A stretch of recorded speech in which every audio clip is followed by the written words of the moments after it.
Hello, ladies and gentlemen. Welcome to the Joe Emilio Show. I'm back. A stream on a Sunday. I know that's not the normal way of doing things, but I felt that this was a super important conversation to have with someone who I've met over the past few months and greatly respect, and has a lot of courage to do what he's doing at the moment. But before I bring him on, ladies and gentlemen, I just wanted to announce very quickly that the Rebel Store has just released their winter range. So please go check it out. Long sleeve shirts, hoodies, men's long sleeve, women's long sleeve, new designs as well. So go check that out at www.rebelstoreza.com. Please go check it out. I'm, of course, represent. Yes, I'm not shy to wear this, and I think it was appropriate for this conversation. So without further ado, ladies and gentlemen, if you're new to the channel, don't forget to please subscribe to the channel. Also give this video a like if you enjoyed it, and don't forget to check out the Telegram channel. It's a channel, not a group. You get notified of all the upcoming uploads and live streams that I have, and I have quite interesting guests this week. I'll be interviewing Helen Ziller at some point this week. Mark Oppenheimer is on my show tomorrow evening, and a lot more other awesome guests coming onto the show. So keep an eye out, subscribe, hit that bell notification to get notified when there's an upload or future video. Okay, so with all that out of the way, ladies and gentlemen, if there is something important that you want to ask, please use the super chat function. Not only do you contribute to support the channel, but by YouTube law, I have to address it. So if there's any questions, please hit that super chat. Other than that, ladies and gentlemen, it's time to bring on my guest. His name is Ricardo Marman, and he is taking on the ANC government at the moment. We have to be sensitive with what we say in this channel because YouTube's going to have a hissy fit.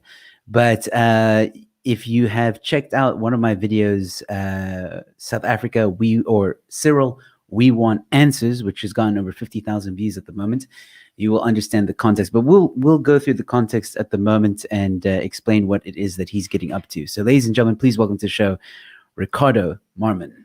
Hello, Ricardo. How are you? Good in yourself. Thanks, Joe. Thank you very much for inviting me, and thank you for the viewers for giving me this opportunity to speak to them. Thank you. No problem at all. I think, this is something, what you're doing is something that is actually breaking news, but unfortunately with the current climate that we live in, a lot of the mainstream media won't give you, I think, a lot of airtime because in their eyes it's controversial. But essentially what you're doing, if I can say it in sensitive English, if I can say it that way, is you're taking on the government to prove that a certain virus that exists at the moment is real. Can we put it that way? Yes, we can. I think you've put it quite well there. That's basically what it is. So the case is about the ANC government has made a claim, and this claim has had serious consequences on people's lives. And they have failed to provide proof. And obviously, the virus is at the heart of the proof that they failed to provide. So yes, you put it quite right. Okay. And what proof do you need exactly? Well, we need proof that it exists. And the proof that it would exist is it needs to be isolated and identified. Just like, for example, you or me, or say, for example, myself. If you want to have proof that I exist, my name is not enough. You have to physically, isolate me and say, look, here is Ricardo. Here's a picture of him. Or here is he in my studio now speaking. And then you have me identified. So we want the same for the virus. We want the government to give us, the ANC government, to give us a positive identification of the virus, so to say. Okay.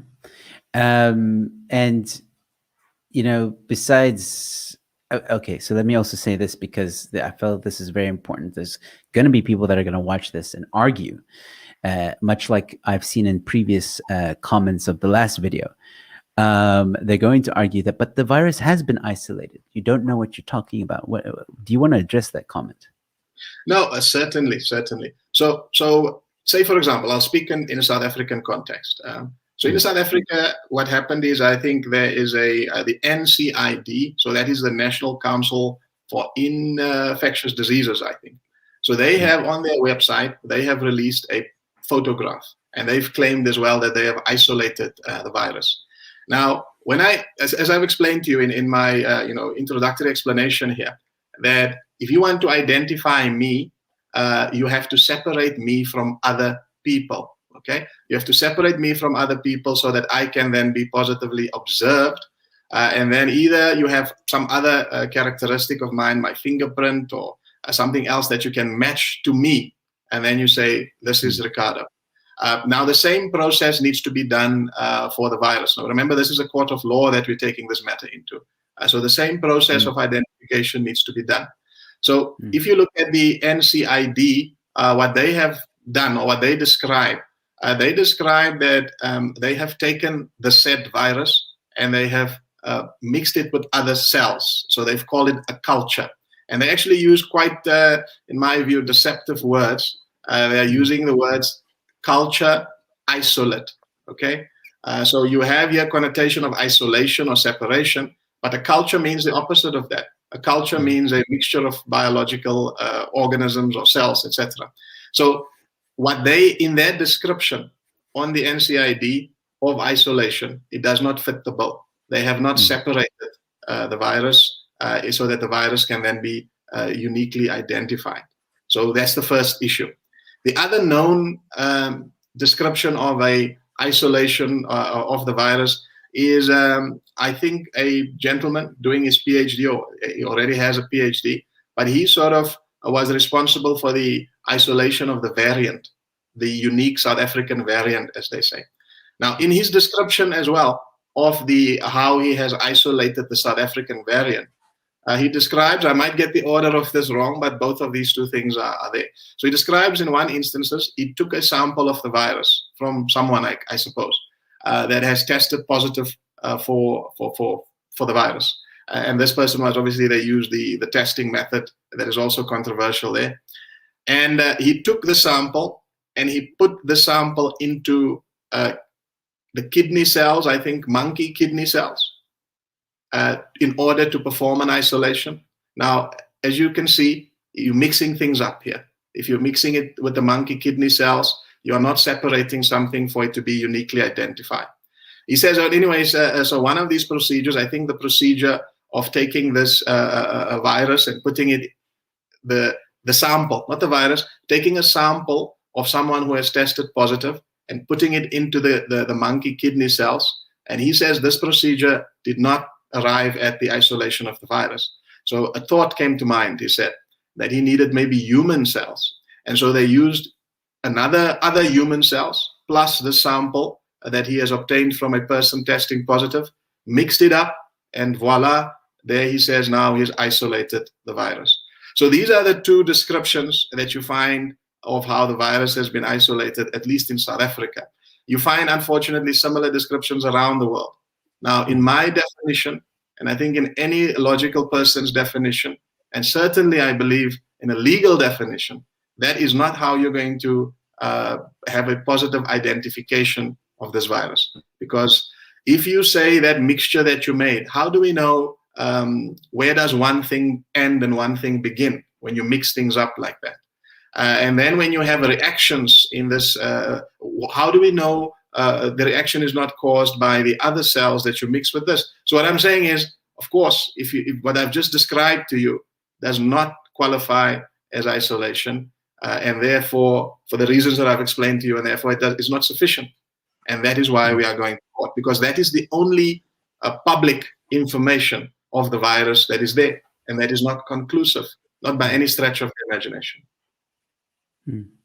Oh, makes sense. Okay. Also, to address another point, people who watched you in the first video, there's a lot of questions like, who is this guy? Where does he come from? What's his background? So if you don't mind also letting our viewers know, and the people out there, who are you, and what is your background?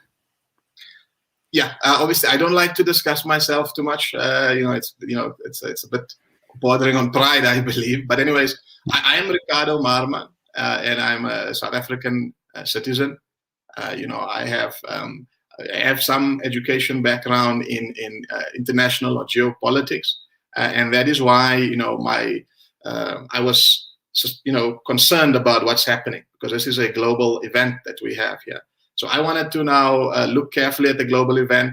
I have some background knowledge on the issue, and that spurred me on further. So that's really me, a citizen with some knowledge on these kind of issues, and that was concerned about some of the things that have happened. If I may, just part of the background, explain to you how I became concerned and how we came to ask this question of the government. Absolutely. Go ahead. Yeah. So as I said, I've obviously have this background knowledge in international or geopolitics. And so when I saw the chain of events, this is a global event taking place here. And so there was a few things that was a bit strange, for me. And I wanted now to, firstly, the strange thing that happened is this is a very strange national disaster that was declared. This is what I call a probabilistic disaster. So it's not clear and present. It is not like an earthquake or some other disaster, meteor hitting the earth or something that everyone can see clearly in front of us what is happening. This was more based on probabilities. This is going to happen. Certain infrastructure is going to be overwhelmed, and that sort of thing. That's what we were told. And so I then drafted a letter, and I wrote this letter to the president, the president of the ANC and the president of South Africa. I wrote a letter to him and saying, look, Mr. President, under the law, obviously, you have a right to provide information to me that is, relevant. And so I made a PAIA request, public access to information request. And in this letter, it was written, I wrote it on the 27th of April, 2020. So 27th of April last year. And in this letter, amongst other things, I asked the president, sir, this is a probabilistic disaster that you are declaring. It's not clear and present. So please provide to me and to the public all of the information that informed your decision, that you think that this probability that you are figuring is the correct one and not another one. So please give me all of the information, make it public, the epidemiological reports, everything that was fundamental to you making this decision and declaring this disaster. I was met with the answer to that question was basically sent from pillar to post. So the presidency referred me, I think, I'm speaking under correction, referred me to COCTA, to the Ministry of Cooperative Governance, I think. And then eventually it was referred to the Ministry of Health. And I saw the chain I was given copies of how this request of mine was referred. And I have not received an answer. So I have not received an answer back from this request. And then, of course, I was the fact that I didn't get an answer was concerning. And there's other things that were happening. So I made a further request for information. Again, I directed these requests to the president because he was the one making the statements, that we've come to listen to regularly. And the next request was regarding the funding. So I've heard that there was a lot of funding, loans that they were applying for to fund their fight or to fund this whole issue of looking after the virus and the disaster that was declared subsequently. And so my question was then, the concerns that I have was, are you borrowing these funds from the IMF? Is it true? And if so, based on my understanding, I have a degree in economics. So I want to find out, Mr. President, what are the conditions? Because as far as my knowledge is, the IMF usually, any loan comes with conditions, but the IMF loan also comes with conditions, and particularly these conditions can be worrying to our sovereignty as a country. It can be restrictions to how tax money needs to be spent. We can't spend on this and the other, and that could obviously impact on our people because spending of our tax money is a democratic process, supposed to be debated in parliament, etc. So now if an external authority like the IMF tells us we can't spend on X or Y because of the loan, it's a problem. So I said, Mr. President, please disclose to the nation the details of this. What were the conditions? were there any collateral that you attached to this? Because yes, the IMF does take collateral in some instances, and sometimes it's natural resources that are the collateral. Has this been done?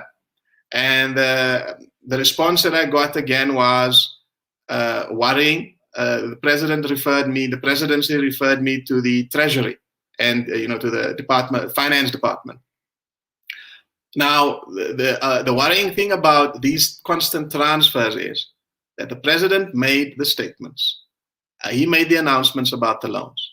So he was supposed to be the one that has this information on hand and supposed to say to me, this is the information that I got from Treasury, here it is. But anyways, I was part, and Treasury then also told me, look, they made this information available. I think they referred me to a tweet.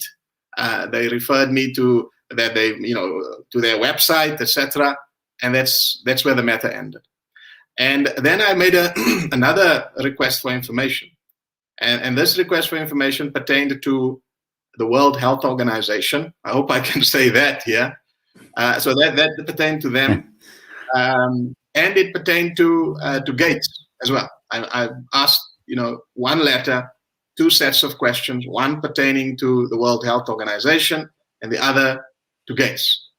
And to the World Health Organization, I raised the issue there that as I'm a person watching this on television, the president is making speeches, and he's making his speeches, and it seems that he is taking authority from the World Health Organization.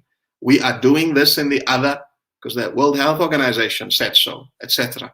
And so the sum of my questioning to the president was, Mr. President, in our democratic order, and as a sovereign republic, you seem to be, bowing to the authority. I'm just, paraphrasing it here. Bowing to the authority of the World Health Organization. On what grounds are you doing so, Mr. President? Where does this fit into our constitutional order? You're saying you are discussing with them how to manage things in South Africa, etc. Because this is potentially a national security issue. Are you vetting these people you are speaking to? Can you disclose to us who you are speaking to so that we ensure that since our country is engulfed with this problem, no one can take advantage of us? So please, Mr. President, tell me what's going on with the World Health Organization. And the response I actually got, this is the letter that I had the best response on. And the response of the presidency here was, we are a signatory, we are a member of the World Health Organization. End of story. Okay, which was quite interesting. And the other, it's very abrupt. you want to add something there, please? No, I was just saying it was very abrupt. Just like one sentence kind of response. Yes. So the issue was I addressed some serious issues about our constitutional order, our sovereignty, our republic, etc. None of those was addressed. It was just, we are a member. We are a member of the World Health Organization. And then the other part of the letter was addressed to Gates. And I asked the president, Mr. President, I saw on television, national television, that Gates says that he spoke to you, and he spoke to you about dealing with the virus in South Africa and the pandemic and all of this kind of things related to it. He said so. I said, Mr. President, Gates says on national TV, I heard him that he met with you and spoke about these things. Mr. President, my concerns about this is that in what capacity is this person speaking to you? Is he representing the World Health Organization? Is he representing the American government? Why are you speaking to him about the matter of our national security concern here? Why? Who is he? So that's the first. What kind of credentials? I think what I said in the letter is, what kind of credentials did he present to you, and who is he representing? And did you vet him? Did you vet him to make sure that when you are having these discussions with him, that you are not putting our national security at risk? And lastly, can you disclose to us a transcript of the meeting to tell us so that we know exactly what you have discussed with this person about our national security? And so the answer to these questions I got was, again, this was also, this was the best answered letter, as I said. The answer to these questions was, I had a meeting. The president had a meeting with Gates, but it was a telephonic meeting, not in person. So they made that clear. The second part of the issue was that he met me in his capacity as from the Bill and Melinda Gates Foundation. That's the capacity he met me in. And lastly, the help that he came to offer me help on two things only. One, to help us, to donate to us, to our country, some testing equipment to test for the virus. And I think to test for the virus, yes. And the other thing was research. It's going to help us with research on the issue. So this was so what I'm trying to explain here to the audience listening. These are the answers I got. I had concerns, and I did not rush to the public and say, look, I've got these concerns, and accusing everybody about this or rushing to the courts. I addressed myself directly to the presidency. Yes. And I got the responses from the presidency that just made me even more suspicious. And in many of the very important issues, just didn't get an answer. And then I felt I had no other choice because the matter was becoming more and more serious. They were advancing more and more in a direction that I didn't feel comfortable for our country. And so on the 26th of February, 2021, I then said, no, we have to approach the Constitutional Court. And the Constitutional Court has to compel the president and those responsible to provide proof, because I'm writing letters and I get selective answers and I get ignored in some instances, simple as that. And so we approached the court on the 26th of Feb, the Constitutional Court, the highest court in the land. Unfortunately, the court came back to us saying to us that they will not grant us direct access. Now, again, I just want to explain the issue. This is the highest court in the land. There are very other courts that are sort of below it. And normally the situation is you approach the lower courts first before you go to the Constitutional Court. And so you always take a chance to go directly. But I thought we had a good case for direct access because of national security, because of the rights that have been, suspended by this kind of activities, etc. But I'm not necessarily concerned that there's anything wrong with the court's decision. The court has the right to make such a decision. Made a decision, and the decision effectively says you have to go to a lower court. And that's what we have done. The matter now is in the Western Cape High Court. Okay. Yes, I think that was the day that I had the honor and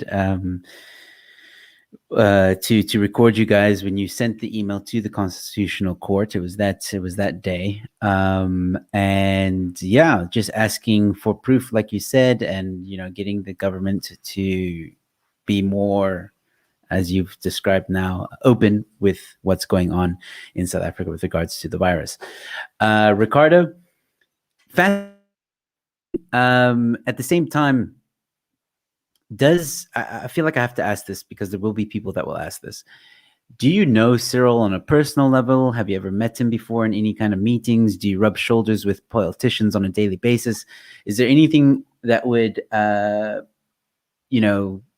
tell people like you're not, how do I put this? Because let me rephrase it. Some people might say like, yeah, but Ricardo, you're just like an average citizen. Why would the president even answer you? You know what I mean? Look, there's laws in South Africa. So there's a regulation that says that the government should disclose certain information. I forgot. It's the Public Access to Information Act, I think, of 2003. If I'm not mistaken. And this act says, look, there's a process. You fill out certain forms, and once you fill out these forms and you send it to a designated person in that office, in a certain procedure, and then they have 30 days to respond to you by law. And so if they don't respond to you in 30 days, they're breaking the law. So no, I don't have any close contact with the president. He probably doesn't even know I exist. But because of this law that compels any government department to provide you with either information or an answer within 30 days if you fill out what they call a PAYA form or a public access to information form. Okay. No, okay, cool. I just wanted to make that clear. I know people, trolls in the comments are going to be like, yo, why would they reply to you, man? But now we've clarified that. That's awesome. All right. So you've been fighting this fight, right? You've been sending these emails and trying to get these the government to answer. And then you sent an email to the Constitutional Court. At that point, I remember in that video, you said they had 14 days to reply. They did. They said, no, you have to go to lower courts and stuff. I'm going to show images, which I'm assuming these images are of you in the Western Cape High Court, correct? I can have a look and then, Sorry. So I'm going to add it now, this one. Yes, exactly. That is in the Western Cape High Court. All right, I wanted to show the audience this to prove that you are doing something. You know, this isn't just talk. This isn't just and stuff like that. No, you've now gone to the Western Cape High Court. If you don't mind explaining who the gentleman in the middle is and the lady on the far right. Yeah, I hope they don't mind me. That's our advocate. He's advocate Ricardo. So he's arguing the matter for us in court, and that is Debbie. And Debbie we've been working together. I'm sure you know her, and the audience does as well. So she's been working also very hard behind the scenes to pursue this issue. Yes. There you guys are taking another photo in front of the judge's stand, and then there's another photo. Unfortunately, the guy in the middle having his eyes closed. But again, proof that you guys are doing something. Yes, it is Debbie Else. I'm just seeing some of the comments coming through. JC McFarlane has a quick question about this. Who was the judge presiding? Do you remember the judge's name? The judge presiding at that court, I think it was Judge Nell, if I'm not mistaken. Yeah. All right. So what happened? This matter is, if I can just say, this matter is on the urgent roll, and so what happens is the judges they have certain judges that are assigned to the urgent matters, and they have a roster that changes. So the next time we go to court, we might be faced with another judge. That's what happens on the urgent roll. All right, cool. So very quickly as well, you went to the High Court. Obviously, it's a sensitive topic. What are you allowed to tell us? What happened? What was the outcome? Look, I think what happened is basically this: is we went on the 20th, as I said, to the court. Maybe I should just, there's just a few information I just want to give to the people. Cool. Originally, when we went to the Constitutional Court on the 26th of February, my questions were my request to provide proof of the existence of the virus was directed towards the presidency, because I believe the buck in this country should stop there. And because the president is the one who has made all these statements and claims, and therefore he should provide the proof of what he is claiming and stating.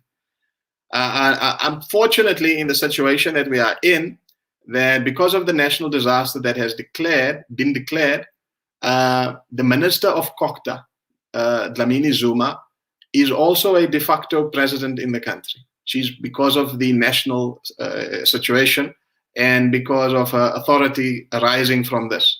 And so therefore, I added her to the original request. Just to be clear, in case from some technical reason or the other, they say it's either this one or the other one.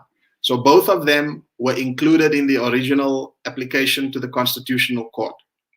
Now, on the application that we made to the Western Cape High Court, we had an internal discussion amongst us, and we came to the view that the president always says that he is making certain decisions because of science. The scientists told him. And so we said we should include the scientist then in this request. And we should include the chief scientist who presided over the scientific advice to the president over the past year or so. And that is Professor Karim. So we then added Professor Karim to the application as a respondent in his capacity as the head of the advisory committee or council. I'm not quite sure what they call themselves. So that was now the change when we made the application to the Western Cape High Court. But the same thing obtains. In fact, now in the High Court, we've changed the time scale. We say the court must give us an order, and they need to provide the proof within 7 days after the court has given the order. Now, what happened on the 20th of April was that when we arrived in court, the attorneys for the government said we need to postpone the matter. Okay, they needed a little bit of time to deal with the issue here, and so obviously I personally, as you can understand, I've been on this matter now for a year. I'm running out of patience, and so I was with my legal team. No, they should have this information on hand, so no postponements. And obviously, I guess on legal matters, my attorney is much smarter and wiser than me. And he said, look, Mr. Marman, please consider rather, accepting this postponement because at least we are reasonable. We don't want to push them in a corner. The idea is not to push them in a corner. The idea is to get what you're asking for. So if they're asking for a little bit more time, another month, they asked for a month. So a month is not such a big issue in the bigger scheme of things. So I said reluctantly, okay. Now the reasons why this attorney for the government asked for this delay or for the postponement is this, that the presidency cannot help with the request that I'm asking for. And the Ministry of Kokta can also not help with the request. And that the ideal person to help with this request is Professor Karim. But he now has resigned, as he said. And so we will now have to add to the case or join to the case the Ministry of Health so that the Ministry of Health can find a way to bring Professor Karim back on so that he can deal with our request or someone similar. So this is where we are sitting now. We are now we're waiting for them to sort out their matter in terms of who's going to take responsibility for answering this question. And it looks like they have passed that responsibility to the Ministry of Health, who will have to find the expert or have to bring Professor Karim back. So that's the situation. The matter has been postponed until the 27th of May. And now I'm going to really insist that we're not going to postpone this any further. Yeah, it's court, especially in South Africa, something Natasha Matsone said to me is the wheels of justice turn very slowly in this country. And I have a bit of experience with being in the courts, and it's true, very frustrating. And you're fighting a battle that I'm worried you might not win, because you're fighting the battle against the ANC. These guys know their law. They know every trick in the book, postponing this, postponing that, oh, well, it's this person actually, or it's this person actually. And what worries me more than anything is how, let's be honest, this stuff isn't free. There's judges that have to be paid, there's advocates that have to be paid, and all that stuff. Do you have a lot of support? Where are you getting your support from? Do you need more support? What about that? Yes, you're quite right. This is not free at all. At the moment, we have very little support. I mean, as I say, between myself and Debbie, we're trying to see what we can do. But we don't have any real big financial support or any other. This is costly. We are reaching out, and I will try my, to get details to you.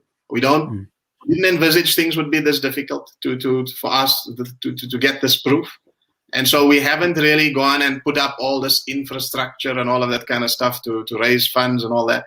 But I'll try my best to see if I can, get some information through to you to give to people for those who want to support. I want to, and I'll give it to you, and you can just maybe forward it to people who are interested. Yeah, I'll put it in the description once you've given it to me. I'll put it in the description of this video. Yes. I want to make the point though on this issue. All of our lives are impacted by this, and we are fast being herded. I know the president doesn't like to use the word. He speaks of population immunity. I don't know why he's feeling scared to use the word herd now, relating to us. But anyways, we are being herded here down a path very fast. I'm sure many people can see this. We are being herded very fast down a path, all of us. And this is impacting the lives of everyone. And so therefore, what I say, this is a time in history and a time of the history of this country and of humanity that there is no place, unfortunately, on the sidelines anymore. And there's no place to be on the fences. Everybody needs to be part of what is happening, because you are part of it. Your life is going to be shaped one way or the other. If we are successful, then your life will take one direction. And if we are unsuccessful, then it will take another direction, and that direction would be to head even faster down the course we are going now. So therefore, those people who can assist, they have a responsibility to assist. And what we need to, at this stage, because obviously we have a plan, we hope and believe that we are going to be successful at this stage, but this is not going to be the end of it. It's going to be, we have to take further fights forward. So we're going to need some funding, and we are going to need people who have legal degrees or expertise to volunteer their services or come forward to assist. We need researchers because we need to have information, and some of these things are very technical that we have to deal with. So all of these things we need. And as I say, I will provide information for those people who are interested to come forward. But I do urge people, this is not a show or a TV or something like that. You've got to get involved. This is your life. You have to educate yourself about this matter. And especially, you see, the issue that we are asking for here is, there's a reason why we are asking for the virus isolation. Because we believe that the kind of thing we are dealing with here is basically an information warfare. A lot of misinformation, disinformation around the issue, paralyzing people. They don't know which way is right here. And so what we are approaching here is a very simple matter. The virus either exists or it doesn't. Very difficult to spin and to have disinformation and misinformation on the issue. So what we are saying to the public, educate yourself on what I am saying here. Don't take my word for it. Go read up, go ask, think for yourself, and see whether I'm true or not, correct or not. And if I am correct, then you now have firm ammunition to go and speak to your family and friends around you to make things clearer for them and make them understand that either there is a virus or there isn't. And if there is a virus, then maybe the guys are your government, you can believe them to some degree. But if there isn't, then that means they've lied to you. There's no two ways about it. It's very simple. I was actually going to ask you about that now. Like, what happens in this scenario for you guys? It turns out, hey, they've proven that it exists. I think, I guess we answered it now, and also, well, it exists, so there you go. Everybody can go home. That knowledge is there. But you know what? If it did, it wouldn't be this difficult for them to provide information. Look, and I think that's your concern as well. Yeah. Look, Joe, if I may come in, look, there's I don't want to compound issues here, but what I want to say though is, we are so confident that they might find very great difficulty in providing this information, that we are only asking at this stage for them to prove the virus isolation for us. Okay, we think they will not be able to do so. And as I say, it would have been simple. At this stage, the lawyer for the government could have come to court with some document, research paper from Professor Karim saying, Judge, here's the isolation. I don't know what these guys are talking about. Kick this out with cost or whatever. Could have done that easily. They haven't done that. And so therefore, we believe they might not be able to do so. But look, even if they are, we're speaking hypothetical. I don't like to speak hypothetical, but in any case. So even if they are, in the very unlikely event that they do prove that the virus actually does exist, that does not, unfortunately for them, end the matter right there. Now they have to prove how dangerous it is.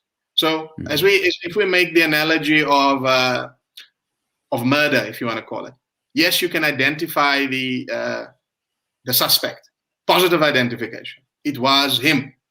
This is his name. This is how he looks, etc. And yeah, that's one part of it.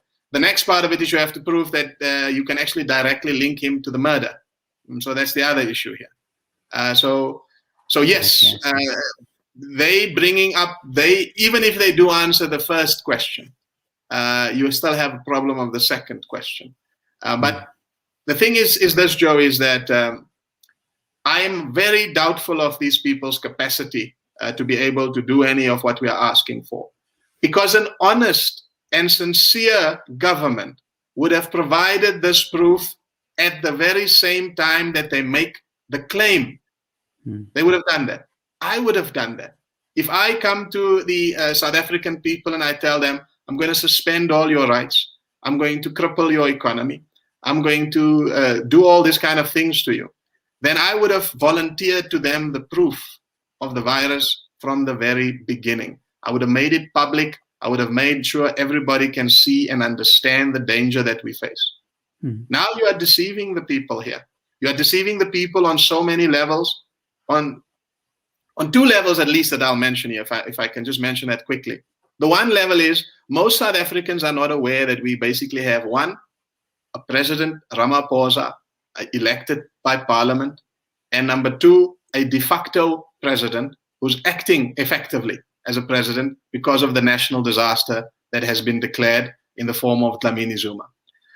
The president has not explained this very dangerous condition to the people of South Africa. He's not explained it to them. The public is not aware. Only people become aware of this when you take these matters to court. And then you are told, hey, no. You have to, if it's related to this issue, you can't take it to the president. It's the Minister of Kokta. She's in charge here. The general public don't know what's going on. The president makes the announcements as if he's in charge. But in fact, there's a very more complicated situation that exists. Secondly, the issue, let's look at the logic around why is this virus dangerous and what is going on. People are dying. This is what the media is pounding out to people. People are dying, so that proves it's real. This other famous guy died. Yeah, can you see? It's real. This person here died. It's real. Now, that is the kind of propaganda they are pushing out there. Death in itself does not mean it is the virus. It is not a good logic to follow. If that was the logic, if that logic was sound, that the fact of people dying on its own proves the existence of a virus, then we would not have detective squads or homicide detectives. We wouldn't have them because it wouldn't be a mystery of how people die. If someone dies, we could just say it is the virus that has done it. So that's the kind of logic that the government is trying to pound into people's heads, and it's not a good logic. It is a sign of propaganda, of skewing people's logic and mind control, brainwashing. Because if death in itself does not tell you what is the cause of it, the cause of it still needs to be investigated.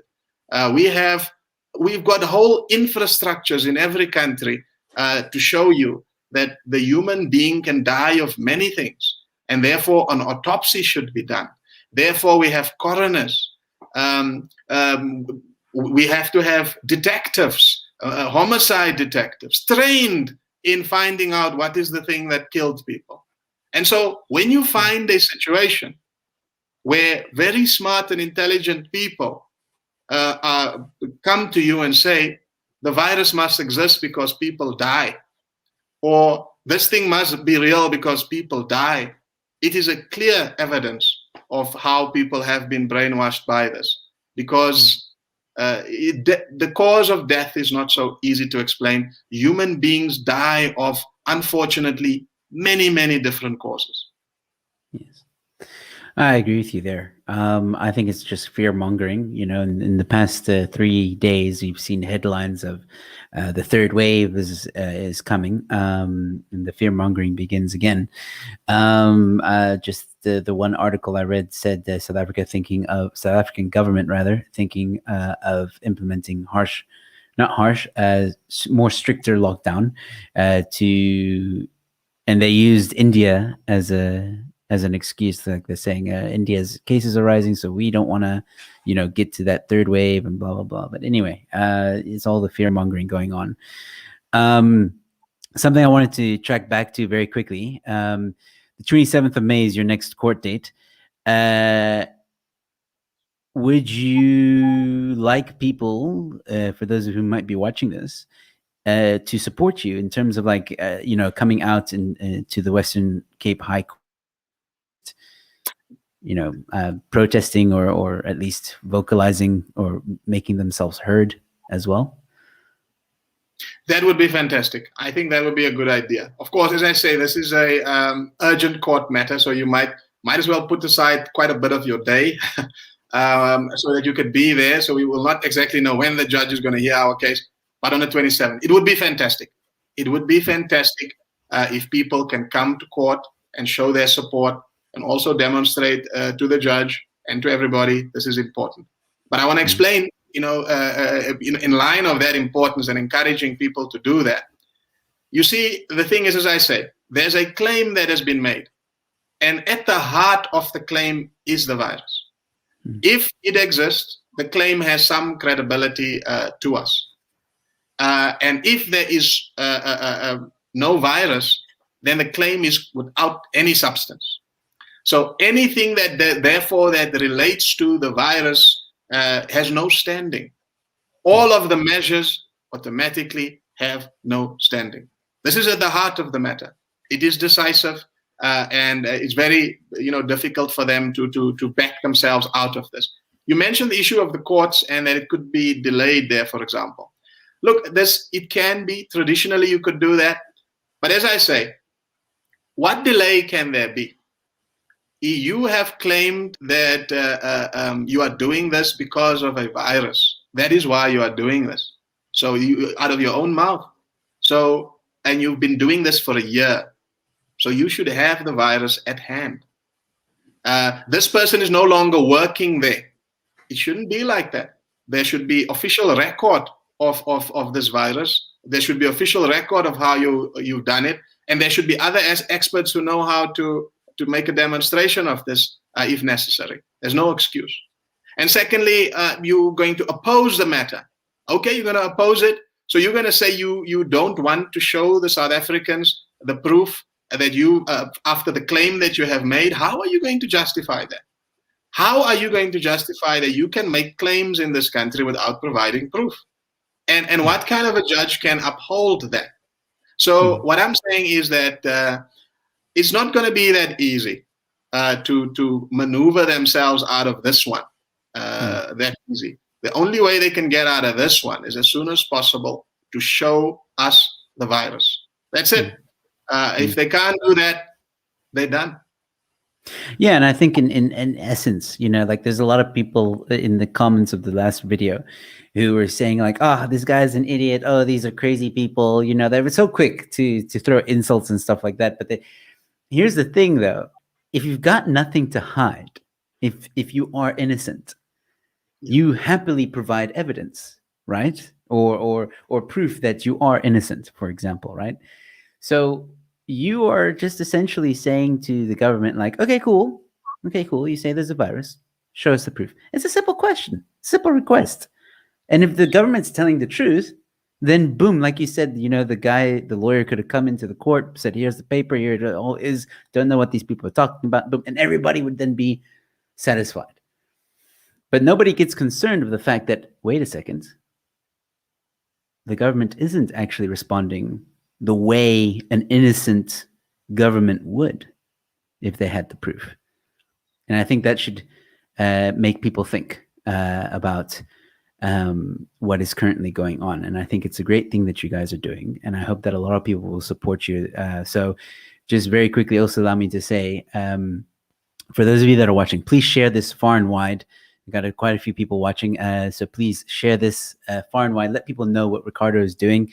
And as I said, as soon as Ricardo sends me information about how you guys can support him, I will put the links in the description. So keep an eye on the description, and I'll also post on social media, and we'll make people know. We'll make people aware. And I want to speak to you when we're done here about covering the 27th of May, if possible. I'll have to confirm if I'm available on that date. But regardless, I think those people that want to rally the troops, so to speak, rally people together and show support for Ricardo and his team, on the 27th, just arriving at the court and showing solidarity with them, I think would be a great thing to do. So yeah, Ricardo, as we close up, I don't want to go too long with this. I want people to watch, and like I said, I'll make clips of this later. Is there anything more you want to add? Look, I just want to add this to people to say, look, it doesn't matter. Many people are feeling, as I say, overwhelmed. They feel that we are up against forces and powers way beyond us, people who have unbelievable amounts of money and that sort of thing, But what I want to tell people is that we do not need many to be right. You need to make sure that you are on the side of what is right, on the side of what is just here. Then you have a very firm basis to stand on. You must understand the earth rotates according to just rules and regulations. That's how the earth rotates. Your breathing, your life, etc. There's rules. The sun sets at certain times and it rises at certain times. There are fixed rules, and it is better for you to be on the side of these rules. And you must remember this. I just want to add on this as well about Mr. Gates. Now, they are very confident. They believe that they have found ways in which to edit the gene code, okay? And now people say, oh my goodness, these guys are very powerful. They can alter the gene code. Wow, there's nothing we can do about these people. But Gates forgets that this gene code was coded, and there's a coder that he needs to be worried about. That's what he should have. If he had any sense, he would ask himself that question. Who made the gene code? Because this is a code. The codes get made. And I should therefore be careful how I edit it, because I might offend the original coder. And so what I want to say here is, I want to give hope to those people, even if they are few. We don't have to be many. We are on the side of right. We are on the side of the coder. We are on the side of natural order and natural justice. And these things will prevail 100%. And a warning I want to send to people like Gates and our ANC government, if they find themselves on the side of wrong, which I think they have found themselves here. You see, the fact that the earth is not swallowing you up at the moment, and the fact that you are not facing the tribunal of the people at the moment, doesn't mean it's not coming, and doesn't mean you are home free. You have been given respite. You have been given an opportunity to come clean and to come forward and to stop what you are doing. If you waste this opportunity, then you will pay the price. Brilliantly said. And I agree with you 100%. So please, people watching, share this far and wide. Let's show some support on the 27th of May for Ricardo and his team, for those of you. And again, we just want the truth. That's all it is. Before the trolls come out and like, oh, these guys are, virus deniers and stuff. We just want the truth. Just want the truth. That's it. That's all it is. And we don't want like an article from The Who or an article from News 24 claiming things. We want the ANC themselves to prove it. That's it. And it should be a simple, simple request, but for some reason it is not. So as we close up, I just want to go through some of the comments here.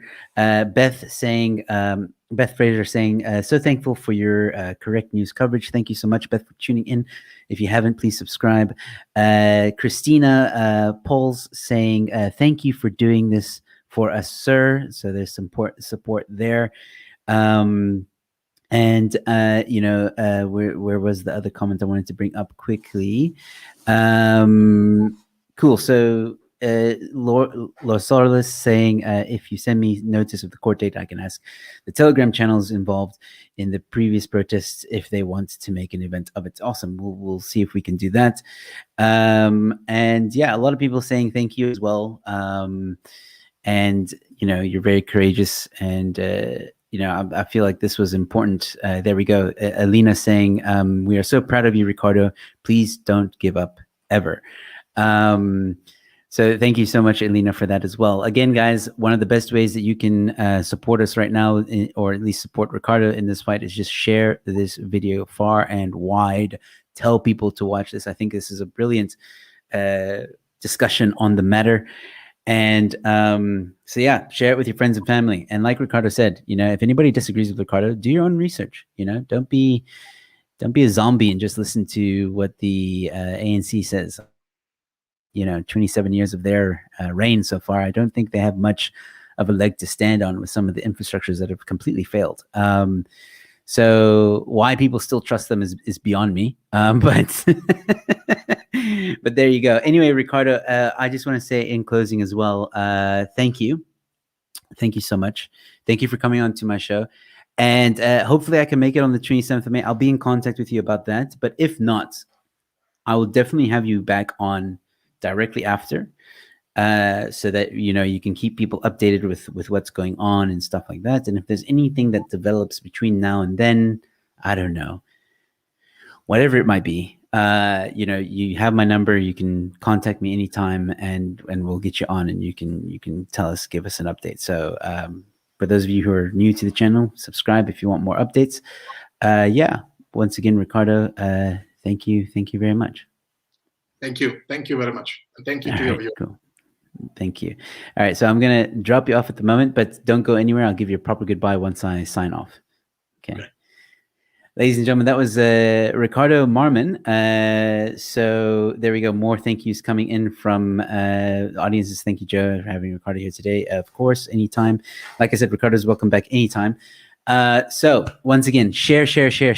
Tell people. I will be releasing small, shorter clips of this interview as well on my YouTube channel. Keep an eye out for that, so that you can also share that as well. I will keep an eye on this story and give you guys updates as they come in. So once again, on this Sunday afternoon, thank you guys so much for watching. Don't forget to go check out Rebel Store ZA. Check out the new winter range that has come out, just released today. So please go check it out. Other than that, once again, like this video, share it, subscribe if you haven't yet. Check out my Telegram channel as well, so you get up-to-date notifications of upcoming videos and live streams. Ladies and gentlemen, thank you guys so much for joining me on this Sunday afternoon. Let's get the message out there.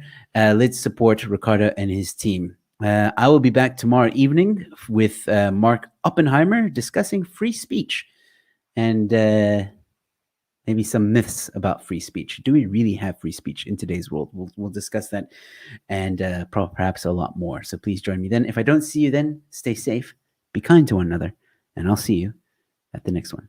Cheers.